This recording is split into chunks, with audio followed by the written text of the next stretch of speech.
Hey BoLS fans, AdamHarry here with another BoLS Retro Corner review. Today we have the Warhammer Fantasy Role-Playing Game, First Edition. That's right folks, this is the granddaddy of them all. It's the first, it's the greatest, well maybe not the greatest. But anyway, this is the book before Fantasy Flight took over and reprinted them, the new stuff out. This is what it's all based off of. This book originally printed in 1986 and it uses a D100 system with different jobs and classes that your characters kind of go through. So, without further ado, let's crack this magic tome open and see what's inside.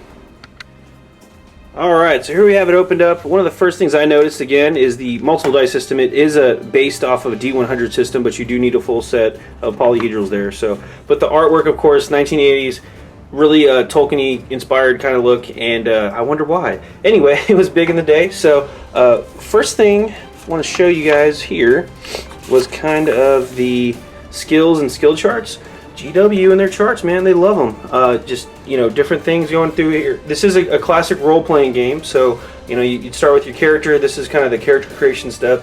You know, different skills, warrior skills, rogue skills, all that fun stuff. But it was a job-based system, so your character started with, you know, the basic job. I think Big Red's was the frog slayer, frog catcher job, something like that. There's grave robber, foot pads, all that fun stuff. Fisherman. So that was your base class or base job that you started with, and then you kind of went from there. You developed more skills later on in the game as your character progressed, and then eventually you get to cooler jobs later on down the road. So here we are in the advanced career section. This is where you actually get the cool jobs, like a cleric, a demagogue, a duelist, stuff like that. These guys were the cooler jobs, obviously, that did way more damage than the other ones, again, as you advanced in there, freelancer, stuff like that. So it's kind of a unique progression system.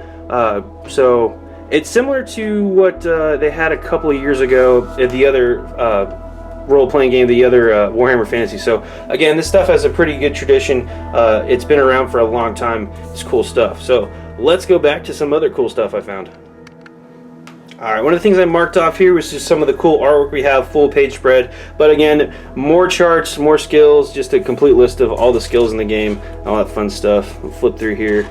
Again, just relish the awesomeness of this classic book. So, it was chock full of little blurbs, lots of text, really, you know, heavy on the roleplay aspects and stuff like that. Here's a character sheet example, which is kind of neat.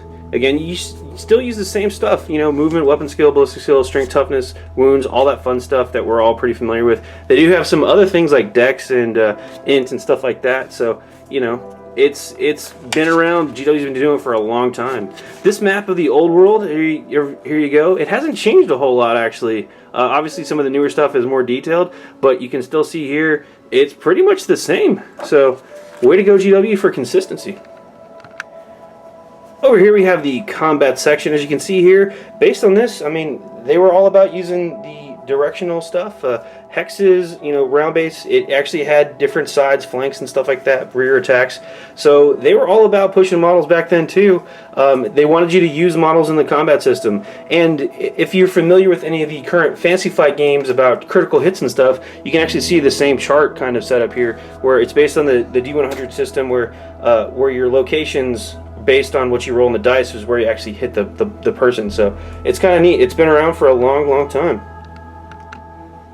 And here we have one of my favorite sections, the critical effects section. If you guys have played any of the latest Fantasy Flight games, stuff based off the Warhammer universe, either Death Watch or, you know, some of those games, Dark Heresy, or some of the other stuff from the fantasy side of that, this is the same kind of stuff. These critical effects are crazy. When you get hit with a critical effect, you know, the higher up on the chart, the worse it is, the more detail it has, the crazier it is. You know, from Fantasy Flight's Death Watch, you had stuff like plasma burns, which got just ridiculous. Same kind of stuff here. One of the things here is if you get hit in the head, your opponent's head flies off in a random direction, landing 2d6 feet away. It's stuff like that. It's fun, it's wacky, it's deadly though. So the critical hit section, one of my personal favorites just to flip through for fun stuff. Ah yes, and here we have the insanity system. If you guys aren't familiar with Warhammer role-playing, they have an insanity system. How it works is the more you're exposed to crazy stuff, the crazier you become. It's a great role-playing mechanic, so you're not just rolling dice, you're actually playing your character. They have some fun stuff in here like kleptomania, alcoholism, pathological lying, all that fun stuff that you're not just a level 8 warrior killing kobolds all the time. You might have a little quirky kick to yourself too. So this was fun. It's a fun mechanic system. I've actually adopted it in some of the other role-playing games I've played before, and like I said, it's just fun to kind of goof around with. But it's also something that's in the newer versions of this game. It's also in Dark Heresy, I know, is the insanity pool. So, and you can't ditch a lot of this stuff. It just kind of sticks with you. One of the other cool mechanics of the game I wanted to point out was the fate system in the game. Other games have a similar system, but what makes this system unique is the fate system combined with the racial stats. In this game, certain races are just better than others physically, mentally, more powerful casters, whatever. So that was represented in the fate system. If you were a crappier race, you actually had higher fate points. And how those worked is they were just get out of jail free cards. You burn a fate point to just survive whatever. You could be a halfling that got set on fire and launched with a catapult, but you burn that fate point, and when you land, you're good. So that led to some interesting party dynamics within games, because you had elves who, say, start with D3 -1 fate point, hanging out with halflings who have D4 fate points. So the halflings are all gung-ho, like, yeah, whatever, I don't care if I die, I've got fate points to burn. And the elves would kind of stand back, even though they might be superior fighters or better intellect, they're going to say, hey, let's take a little bit more cautious approach to this, just because I don't want to die. So you had the, what Big Red like to call the Zero Fate Club. So that just kind of led to an interesting party dynamic when you combine the fate system and the willy-nilly I don't care guys with the I don't want to die, and then throwing the insanity on top of that, and you have tons of opportunity to really role play and have a good time. Alright, and another really crazy thing about this game was the magic system.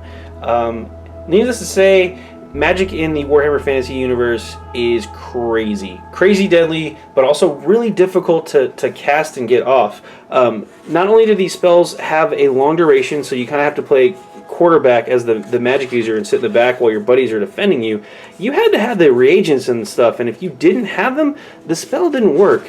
I've marked off a couple of little crazy things here. For instance, the Hand of Dust here from the Necromancy pool. You had to have the right hand of a hanged murderer. It's not exactly easy to come by here. Over in the Demonology pool, there's a couple more spells. Let me see if I can flip to one. They required all kinds of things, from the blood of newborn babies to this one right here. 36 human or demi-human hearts, ritually sacrificed. So it's to summon a demon horde. So again, not only do these things have a crazy level of requirements to get off, the cast time, they were super deadly. Big Red described a situation where, basically the wizard's in the back trying to cast a spell while his buddy's defending him, and if he gets it off, he can't be talked to, hit, interrupted. He's got to have all the right reagents. They got to be correct. Otherwise, the spell fizzles and you've wasted a bunch of time. So magic in the Warhammer role-playing game, fantasy world, super deadly, but super hard to get off to in combat. This was probably the most mind-blowing section for me, is the religion and belief section of the Warhammer Fantasy role-playing game. Again, this is circa 1986, before they even had everything completely fleshed out. It's not just Nurgle, Khorne, Slaanesh, and Tzeentch all the time here. As you can see here, they have a full-fledged religious system. There's actually gods of law as well as gods of chaos. There's outlaw gods. It's pretty nuts. Tons of backstory here and stuff. And actually, this was the thing that was probably the most mind-blowing for me. As you can see here, we have gods of chaos. And we've got Khorne, Nurgle, Malal? What? Where's Tzeentch? And where's Slaanesh? But on the flip side, we have gods of law? What? That's right, folks. There was a counterbalance, and there was 3 gods for each side, and they kind of had their armies fighting against each other. And this goes back to the earliest days of the system, before they got sued and had to change it. So that's an interesting other story, which we'll probably go over another time. But last but not least, the bestiary. Again, just all the crazy, crazy stuff in here. Cool artwork, descriptions of everything. Just awesome stuff. This is my favorite picture. It's a halfling eating a hot dog, because halflings and food, that's what they do. The final section I want to cover is just the backstory. It's you know, the world building. It's all that fun stuff. A map of the Empire, again, hasn't changed a whole lot since 1986. You can see this is the world map in this area. Looks kind of familiar, but this is the old world, this is the Empire. But again, it's just more backstory, more good stuff. There's another map of the Empire, as you can see here. So, flip it up for you. It's just craziness. Good stuff in this whole section. There is some color pages where they advertise models, of course, because it's GW, so good stuff there. And then finally, again, I showed you a character sheet earlier, but here's another look at one. Here's a dwarf, and here's the back side of the sheet. So, anyway, that's going to be it for our BoLS review of Warhammer Fantasy Role-Playing, the first edition book. Hope you enjoyed it. If you liked it, go ahead and throw us a like, subscribe. I'd appreciate it. Hang out in the comment section. Come back next week for another BoLS Retro Corner. This is AdamHarry signing off.